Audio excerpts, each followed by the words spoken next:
Hello guys, hope you're all okay. You're all enjoying your life. You're also enjoying watching my videos. So welcome back to Dr. Arshad Nadeem Awan teaching videos.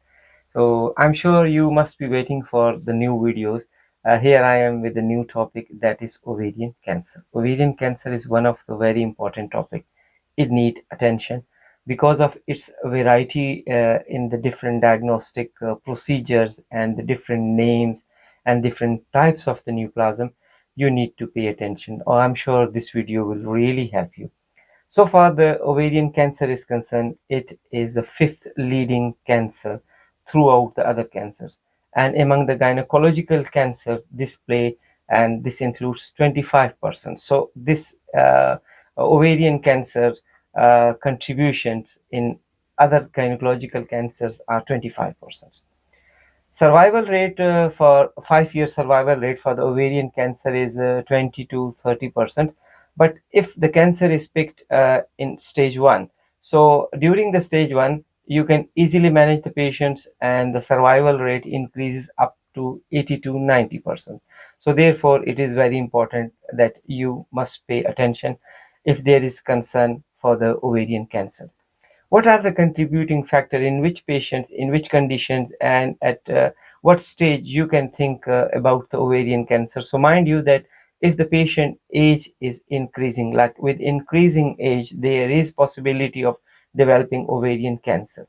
Beside this, nulliparity. Nulliparity is a term we use for those ladies who have never been through the family ways. Yeah, they don't have any. They never been on the family way. They never, get pregnant. So this is also called as a nulliparity. So nulliparity is also prone to the ovarian cancer.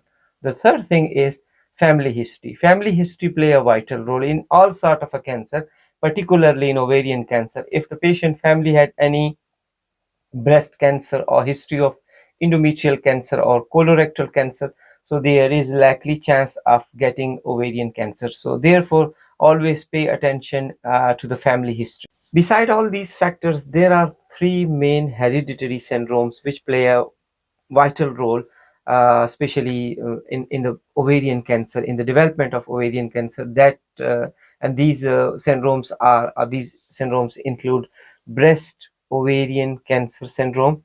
The second syndrome is called as hereditary non-polyposis colorectal cancer syndrome, and the third is site-specific ovarian cancer syndrome. So these three are the main syndromes. These are all hereditary syndrome. If someone has these hereditary syndrome, there is likely possibility of ovarian cancer.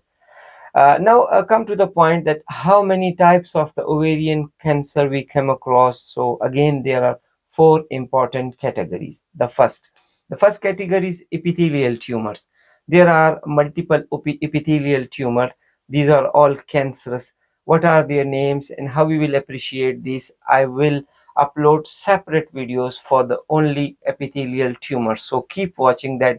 This video is only to give you a bird eye view how the ovarian cancer will look like and how many types of the ovarian cancers are. So the first ovarian cancer is related to the epithelial tumors.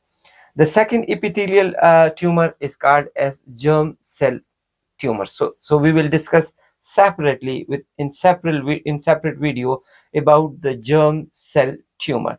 And the third is sex cord stromal tumor. So sex cord stromal tumors would be included in my videos as a separate topic. And the fourth one is metastatic. So these four are the important ovarian cancers, and I will upload for every single ovarian cancer separate video. As I mentioned, this is a bird eye view, so that you should have the information, general information. What are the reasons? What are the causative factors for the development of the ovarian cancers? What is the survival rate for that? How many types of syndromes are involved in the ovarian cancer, and how many types of the ovarian cancer we come across? So I have discussed these four. I have a table in front of this, so after that you will see all these table. I will narrate on that table, and you will get lot of information on that table. So again, keep watching this video. repeat that video so that you should grab all the information. And when I will upload the video, separate video for every sort of a cancer, you will be able to get all the important information for that. So let's start watching this table.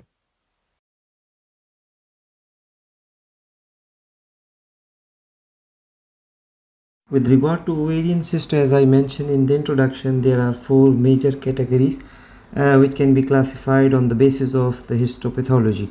So these four categories include surface epithelial stromal tumors and germ cells, and sex cord stromal tumors, and metastatic deposits. The commonest among all is the surface epithelial stromal tumors, which account 65% to 75%. And the example of these epithelial stromal tumors are serous cystadenoma and serous cystadenocarcinoma. These are quite common, and you can appreciate on the ultrasonographically quite easily. The second entity is mucinous cystadenoma. Mucinous cystadenoma and mucinous cystadenocarcinoma. These two are very important neoplastic lesion. On the ultrasonography, they have a very particular feature, as in the serous cystadenoma and serous cystadenocarcinoma, there will be a serous component, and that would be purely cystic lesion. As far as mucinous cystadenoma and mucinous cystadenocarcinoma is concerned, because of the mucus content, there will be a particular appearance on the ultrasonography, so you won't be able to ignore that. You can easily pick all these characteristics on the ultrasonography. Regarding epithelial stromal tumors, the third one is endometrioid carcinoma. As the name shows, this type of a tumor arises from the endometrium. This tumor arises from the endometrial cells, and that has its own particular name, endometrioid carcinoma. Clear cell carcinoma is also not uncommon. You will still see that, but as compared to serous cystadenoma and mucinous cystadenoma, the incidence of clear cell carcinoma a bit lower. Transitional cell carcinoma. Transitional cell carcinoma is also the type of epithelial stromal tumor, and transitional cells is a particular cell which usually involve urogenital region. So therefore, this transitional cell carcinoma, transitional cell tumors related to ovaries are really very common. So as I mentioned, epithelial stromal tumors account 65% to 75%. These germ cell tumors are not uncommon, but still these are rare as compared to surface epithelial stromal cells, as their incidence are 15 to 20%. So these germ cell tumors includes teratoma. Teratoma is one of the commonest one compared to dysgerminoma and yolk cell tumor. Yolk cell tumor, dysgerminoma and teratoma, these three tumors are called as germ cell tumors, but among them teratoma is the most commonest one, and you can easily appreciate teratoma on the ultrasonographic imaging. Sex cord stromal tumors are very rare, and their incidence are 5 to 10%. So they contribute 5 to 10% of the ovarian neoplasm, and these includes granulosa cell tumors, Sertoli Leydig cell tumors, thecoma, and fibroma. These are the names based on the histopathology. So these are sex cord stromal tumor, which usually involve the ovarian ovaries, and these include these thecomas and the fibroma. Among all these thecoma and granulosa cell tumor, the commonest one is fibroma. So you can appreciate fibroma quite easily on the ultrasound imaging. The fourth ovarian neoplasms are metastatic tumors. Metastatic tumors are from stomach, colon, and breast. So their primary would be in stomach, they may be from colon, or maybe from the breast carcinoma. But mind you one thing, before reaching to that lowest part, to the pelvic region, the other area would have been definitely involved to a greater extent. So it means when the uterus would be involved, the patient would be in terminal state. The metastatic tumors, actually there will be these, as I mentioned earlier, that these would be a secondary one, and their primary may be from the stomach or colon or from the breast. But the one another lesion, that is lymphoma could be primary, because sometimes lymphoma directly involve uterus, or sometimes it migrate from the other regions as well.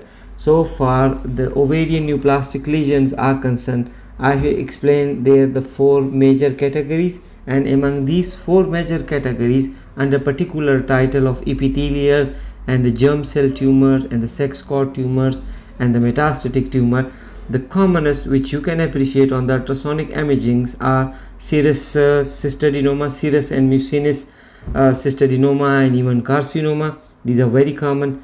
Teratoma is very common to appreciate that. Beside this, fibroma is also very common.